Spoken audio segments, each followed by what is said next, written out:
Hello guys मोन नै मोनालायबाय संनाय खावनाया जागासिनो दङलाय गोबावनि उनावहाय नै बिदा फंबाय दिनैहाय लोगो मोनलायलायबाय इन्टारेस्टआनो बारा जाखानायसैलाय जों सानैनो रुम सिङावहाय दाहाय दसे उनावहाय औ बेखौ मा स्टाइल संगोन बेखौ नाखौ फ्राय खालामनानै दोनदों आच्छा ओमफ्राय दा ओंख्रिजों संगोन आरो नाजों संनाय जायो टमेट' दं ब्रिन्जल दङ पटेट' केबेज इन्टारेस्टआनो जोब गैयै माने जाखानायसैलाय जों सानैजों बावलायनो हालाया नालाय ओमफ्राय बेलाय माला फैगोनब्रा ओमफ्राय भिडिअ खालामनायाबो गोबावसैमोन नायनो लुबैग्राफोरबो थायोना थायो बेखायनो आं दाख्लै नोंखौ मा दाबो मा फैलाब्रा बेलाय सानदों आरोखि ओमफ्राय एसे माखासे प्रग्रामफोरबो थाबायना सेकेन्ड टाइम आरो नोङो थांजानो बायोलै नोङो दाना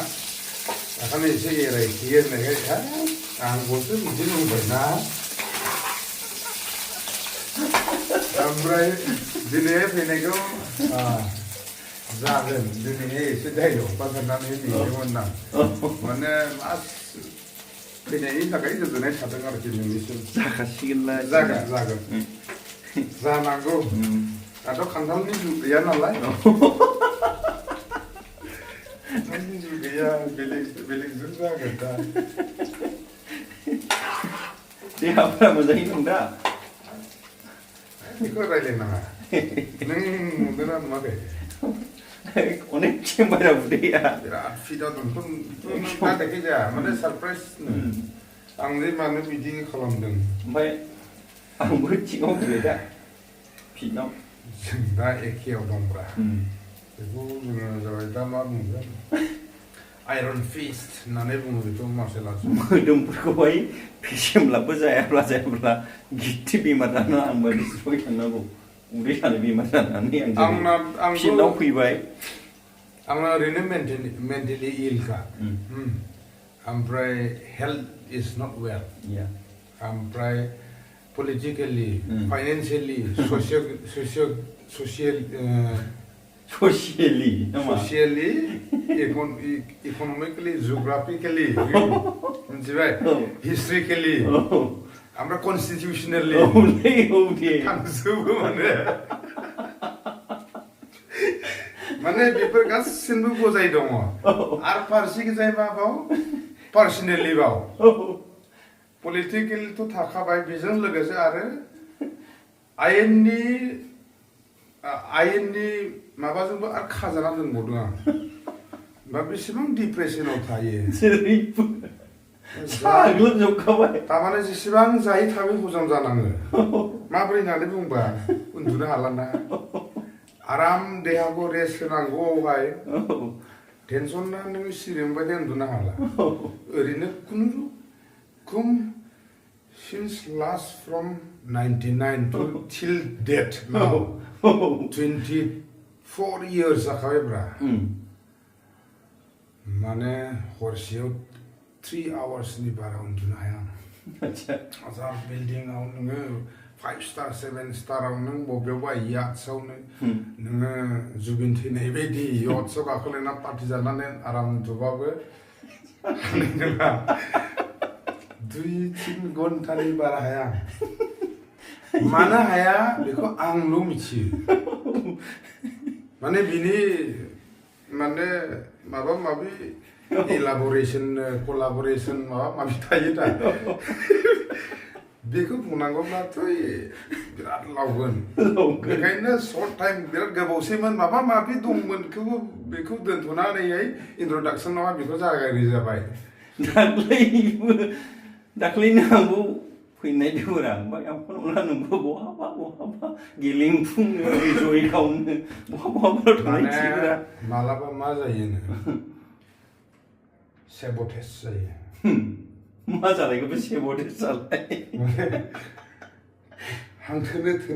थोरखो मोरखो हंग्ल'खौ सेबटेज आं दा गुगोलाव नायगोनलै खिन्थु सेबटेज ओमफ्राय माने फुं मा खालामगोन मा मागोन हारसिंनो बरिं बेसेबां सानफ्रोमबो ओरैनो मेन्टेलि सिक जानानै थाखानाय मानसिया बेखौ हिन्दीयावहाय बोरैबा होनोलै मानसिक बोरैबा होनो जेरैहाय जोंना माबाखौ फान्डामेन्टेल राइट्सखौ इंलिसावथ' फान्डामेन्टेल राइट्स जाहैबाय नालाय मौलिक अधिकार होननानै बुङो मौलिक अधिकार बाथाय नोङो बिराद पावारसो बेनि आन्दाराव आर्टिकेल्स थायो बेखौ फान्डामेन्टेल राइट्स नांथ'ला नों बे सेप'स्टिकेट जानानै थायो सेब'टेज नोंथ' बेखौ जानानै थायो बेखौ नों फोरमायनो सानदोंमोन खोन्थाहरदों सेब'टेज जानायखाय आं माने सामटाइम रिलेक्स खालामनो लुबैयोब्रा दा नोङो थाखा फैसा गोनां मानसियाल' इन्जय खालामनांगौ लाक्जारि गारियाव गाखोनांगौ बहाबा नोङो पार्टियावहाय इयो हाननो सिंगो होनलायनांगौनो ओमफ्राय रात मेरे बदका खाम मेरे रस का होननाय बायदि आरोखि दा थाङोना लिङो थाङा सानबाबो जोंथ' आरो गोरिब मानसिफोर सोरबा लिंब्लासो थांनो हायो बे थांसाबबायो आरो थांनानैबो आरो नामाबो उल्था बदनाम जाना फैबावखायो बे उनाव थाबा खालि जेरावबो बेजाल जायो दावराव दावसि जायो माबायो एसे एनै बोराबो बुंजानो हाया मानसियाबो रागा थिउरिया जानानै थानाय ना एफा गोबाव बोसोर 110टा आर्टिकेलजों 6टा डिस्ट्रिक्टनि 12 जन एडभकेटजोंहाय साग्लोबनानै दोनजानाय सानस'ब्लाबो सानस'नो हाया बेखौनो सिन्था खालामनानै हारसिं साधु सोलोंनाय माथां 20 बोसोर 15 बोसोर जानायखौ खेबसेन सप्तासेनि लाबोखायो नामा लाबोखायो आच्छा बे मानसिखौ आजिखालि मानो नुला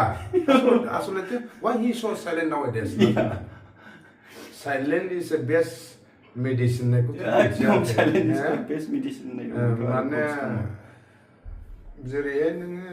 जानायनि सिगांनो सोखाना लाग्रोनांगौ होननाय दंना प्रिभेन्सन इज बेटार देन किउर होननाय बायदि दा आंहा जाबाय सेब'टेज जानानै थाखानाय मानसि ना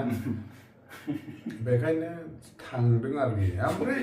बे टाइमावहाय ओरैबायदि आरो मोनसे फेमिलि मेटार फैना होबाय फिसालानो माबा माबिनो नांदेरगौ नुदेरगौ ओरैनो पकेटाव थाखाथारा आरो बेवहाय आरो डिमान्डआ आरो फिसालानिफ्रायबो आरो ओरै बाहेरानि बेफोरनि गेजेरावबो जोङो दाबो जोङो अभारकाम जाबोबायब्रा मोनबोबाय दुखु जारला दुखु खस्थ'फोरखौ जों बुजियो दा जों बुजिनानै जों लिरना गालांनोसै बर्थमान जों थानायावहाय मानसिफ्रा नों मा खालामा बियो भेलु गैया नों सोरजिनानै नों मावलांनाय नों गावनो अन हिस्ट्रिखौ क्रिएट खालामनांगौ बेखायनो आंखौ एसे आलदा टाइपनि नुगोन मानसिया why he is so stupid and bastard nonsense idiot WYNZ होननाय बायदि आरोखि मिथिबाय साला हम तो एक्सपिरियेन्स ही कर रहा है ना सोरबा गैयैजों दुखियाजों थानानै जे नोङो बोरैहाय नोङो गावखौ फिल खालामनांगौ दा रायजोखौ मिथिनांगौ जायो आच्छा फानियाव थांनांगौ नालाय बे माबा माबिखौ माने बोरैबा माने सेन्टिमेन्ट गोनां फिलिंसआ दाबो मा होनो सिगांहाय दा बारा जागोनलै जालायबाय बिसिना होननानैहाय बे जाबायानो थाखागोन कन्टेन्टआ मोनथामसो जालांखासिगोनलाय माने आं सासे ओरैबायदि सानो आरो गावबो दुस्थ'खा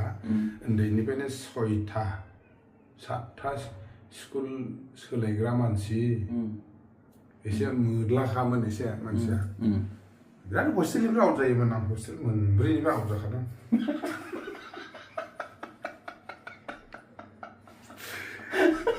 फिसाला साथामखौ स्कुलाव ज'